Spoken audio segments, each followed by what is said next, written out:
नमस्कार, मैं आपकी दोस्त अंजलि। वीडियो पसंद है तो लाइक एंड शेयर जरूर करिएगा और जो भी मेरे चैनल को सब्सक्राइब नहीं किए हैं तो प्लीज़ सब्सक्राइब कर लीजिए। मैं ऐसे ही वीडियो लाती रहती हूँ और लाती रहूँगी। तो चलिए मैं वीडियो को शुरू करती हूँ। हनुमान जी ने सीता जी को सिर नवाकर चले और बाग में घुस गए। फल खाए और वृक्षों को तोड़ने लगे। वहाँ बहुत से योद्धा रखवाले थे। उनमें से कुछ को मार डाला और कुछ ने जाकर रावण से पुकार की और कहा, हे नाथ, एक बड़ा भारी बंदर आया है।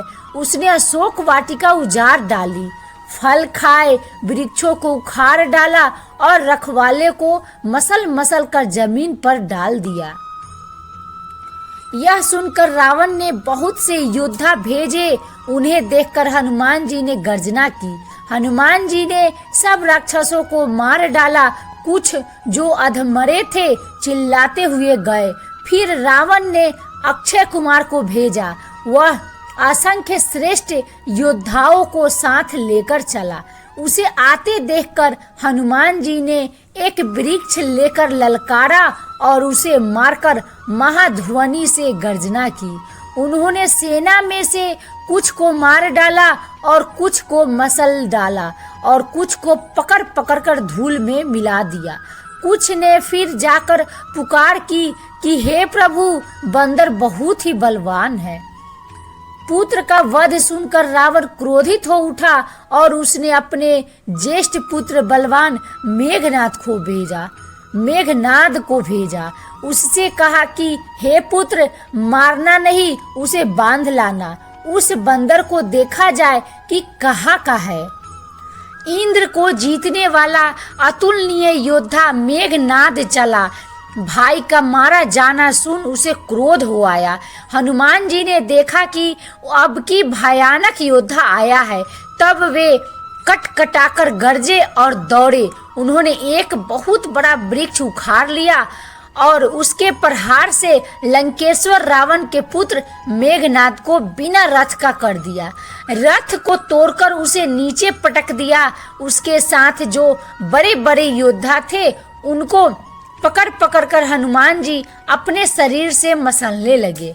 उन सबको मारकर फिर मेघनाद से लड़ने लगे। लड़ते हुए वे ऐसे मालूम होते थे मानो 2 गजराज भीर गए हो। हनुमान जी उसे एक घूसा मारा और वृक्ष पर जा चढ़े। उसको क्षण भर के लिए मूर्छा आ गई। फिर उठकर उसने बहुत माया रची, परंतु पवन के पुत्र उससे जीते नहीं जाते। अंत में उसने ब्रह्मास्त्र का प्रयोग किया। तब हनुमान जी ने मन में विचार किया कि यदि ब्रह्मास्त्र को नहीं मानता हूँ तो उसकी अपार महिमा मिट जाएगी। उसने हनुमान जी को ब्रह्मा बाण मारा, जिसके लगते ही वे वृक्ष से नीचे गिर पड़े, परंतु गिरते समय भी उन्होंने बहुत सी सेना मार डाली। जब उसने देखा कि हनुमान जी मूर्छित हो गए, तब वह उनको नागपाश से बांधकर ले गया। जिनका नाम जपकर ज्ञानी मनुष्य संसार के बंधन को काट डालते हैं, उनका दूत कहीं बंधन में आ सकता है। किंतु प्रभु के कार्य के लिए हनुमान जी ने स्वयं अपने को बांध लिया। बंदर का बांधा जाना सुनकर राक्षस दौड़े और कौतुक के लिए सब सभा में आए। हनुमान जी ने जाकर रावण की सभा देखी। उसकी अत्यंत प्रभुता कुछ कही नहीं जाती। देवता और दिक्पाल हाथ जोड़े बड़ी नम्रता के साथ भयभीत हुए सब रावण की भौं ताक रहे हैं। उसका ऐसा प्रताप देखकर श्री हनुमान जी के मन में जरा भी डर नहीं हुआ। वे ऐसे निशंक खड़े रहे जैसे सर्पों के समूह में गरुड़ निर्भय रहते हैं। हनुमान जी को देखकर रावण दुर्वचन कहता हुआ खूब हंसा। फिर पुत्र वध का स्मरण किया तो उसके हृदय में विषाद उत्पन्न हो गया।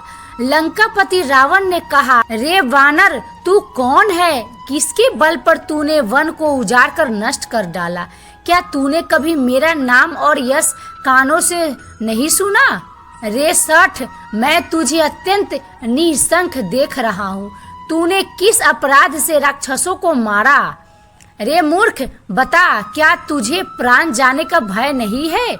हनुमान जी ने कहा, हे रावण सुन, जिनका बल पाकर माया संपूर्ण ब्रह्मांडों के समूहों की रचना करती है, जिनके बल से हे 10 शीश ब्रह्मा विष्णु महेश सृष्टि का सृजन पालन और संहार करते हैं, जिनके बल से सहस्त्र मुख वाले शेष जी पर्वत और वन सहित समस्त ब्रह्मांड को सिर पर धारण करते हैं, जो देवताओं की रक्षा के लिए नाना प्रकार की देह धारण करते हैं और जो तुम्हारे जैसे मूर्खों को शिक्षा देने वाले हैं, जिन्होंने शिव जी के कठोर धनुष को तोड़ डाला और उसी के साथ राजाओं के समूह का गर्व चूर्ण कर दिया, जिन्होंने खर दूषण त्रिशिरा और बलि को मार डाला, जो सब के सब अतुलनीय बलवान थे, जिनके लेस मात्र बल से तुमने समस्त चराचर जगत को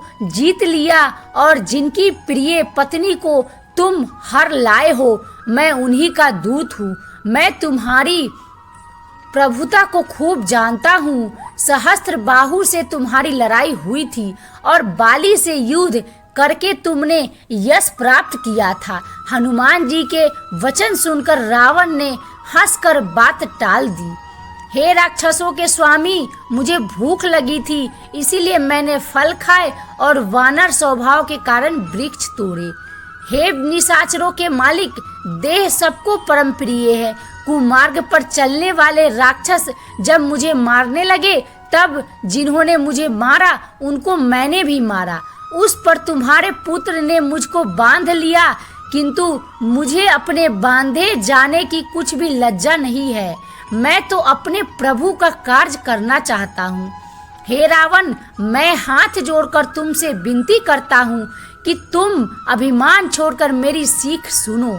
तुम अपने पवित्र कुल का विचार करके देखो और भ्रम को छोड़कर भक्त भयहारी भगवान को भजो, जो देवता राक्षस और समस्त चराचर को खा जाता है।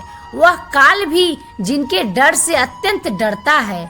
उनसे कदापि वैर न करो और मेरे कहने से जानकी जी को दे दो। खर के शत्रु श्री रघुनाथ जी शरणागतों के रक्षक और दया के समुद्र है। शरण जाने पर प्रभु तुम्हारा अपराध भुलाकर तुम्हें अपनी शरण में रख लेंगे। तुम श्री राम जी के चरण कमलों को हृदय में धारण करो और लंका का अचल राज्य करो। ऋषि पुलस्त्य जी का यश निर्मल चंद्रमा के समान है। उस चंद्रमा में तुम कलंक न बनो। राम नाम के बिना वाणी शोभा नहीं पाती। मद मोह को छोड़ विचार कर देखो। हे देवताओं के शत्रु, सब गहनों से सजी हुई सुंदरी स्त्री भी कपड़ों के बिना शोभा नहीं पाती। राम विमुख पुरुष की संपत्ति और प्रभुता रही हुई भी चली जाती है और उसका पाना न पाने के समान है।